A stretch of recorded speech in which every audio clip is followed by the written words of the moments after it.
Dahil nga po sa pagiging dominante ngayon ng Oklahoma City Thunder sa NBA, aalamin nga po natin kung pang championship na nga ba ang kanilang kupunan. Yan naman ang ating unang pag-uusapan dito sa ating panibagong video na sasamahan ko na rin ang balitang gusto nga daw po ni Stephen Curry na gumawa na ng trade ang Warriors at ang balitang ganito nga kalakas ang magiging bagong Big Four ng Lakers kung matutuloy ang trade ni Klay Thompson. Kaya mga idol, tara, umpisahan na natin to.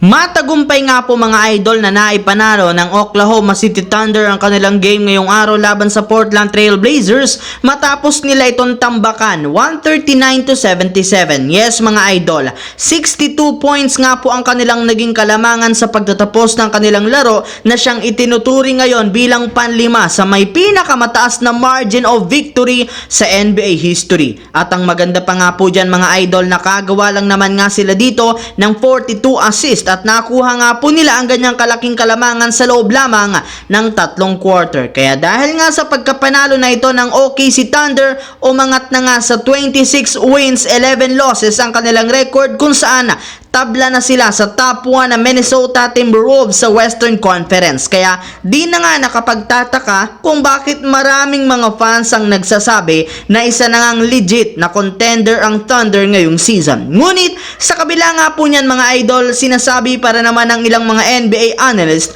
na bagamat man napakalakas ng lineup ngayon ng Thunder, hindi pa rin naman sila maituturing na championship contender since wala pa silang napapatunayan sa NBA lalo na sa playoffs. Yes mga idol, ibang-iba rin naman nga po ang playoffs kumpara sa season lamang since posible na bigla ditong humina ang kanilang mga batang players at mag-struggle dahil sa napakabigat na pressure. Samantala, pumunta naman tayo sa ating pangalawang storya sa balitang gusto na nga po ni Stephen Curry na gumawa na ng trade ang Golden State Warriors. Ayon nga po mga idol sa naging pahayag ni Stephen Curry pagkatapos ng kanilang pagkatalo kontra sa New Orleans Pelicans, napapansin niya na nga na wala rin naman nga pong nangyayaring pagbabago sa resulta ng kanilang mga laro na parati silang paggamit ng parehong lineup. Kaya dahil dyan mukhang oras na upang gumawa na ng trade ang kanilang front office since lahat rin naman nga po ng mga miyembro ng kanilang organisasyon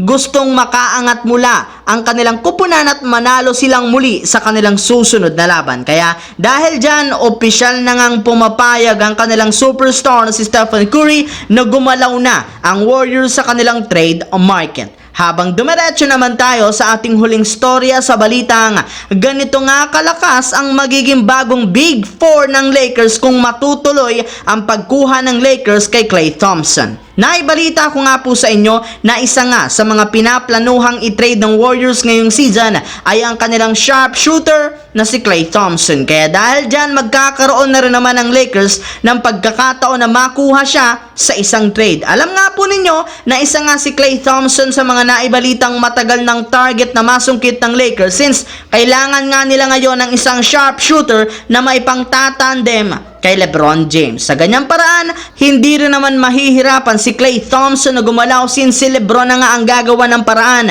upang makakuha ito ng libre at komportableng tira. Bukod nga po dyan, kapag nakuha nga po ng Lakers mula sa Warriors si Klay, makakabuo na rin naman nga ang kanilang team ng isang bagong super team na sina LeBron James, Anthony Davis, Austin Reeves at si Klay Thompson na siguradong kakatakutan ng buong NBA lalo pat magkakaroon nga sila ng unlimited na opensa sa ilalim ng basket, sa mid-range at maging sa 3-point line. Bukod nga po dyan, hindi na rin naman nga sila mahihirapan sa depensa since isang defensive player rin naman nga po si Klay Thompson na kayang makipagsabayan kina LeBron James at Anthony Davis.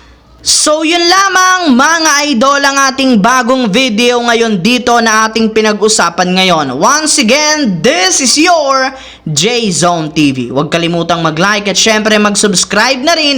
Pindutin ang notification bell sa aking channel para lagi kayo maging updated sa mga videos na pinapalabas ko.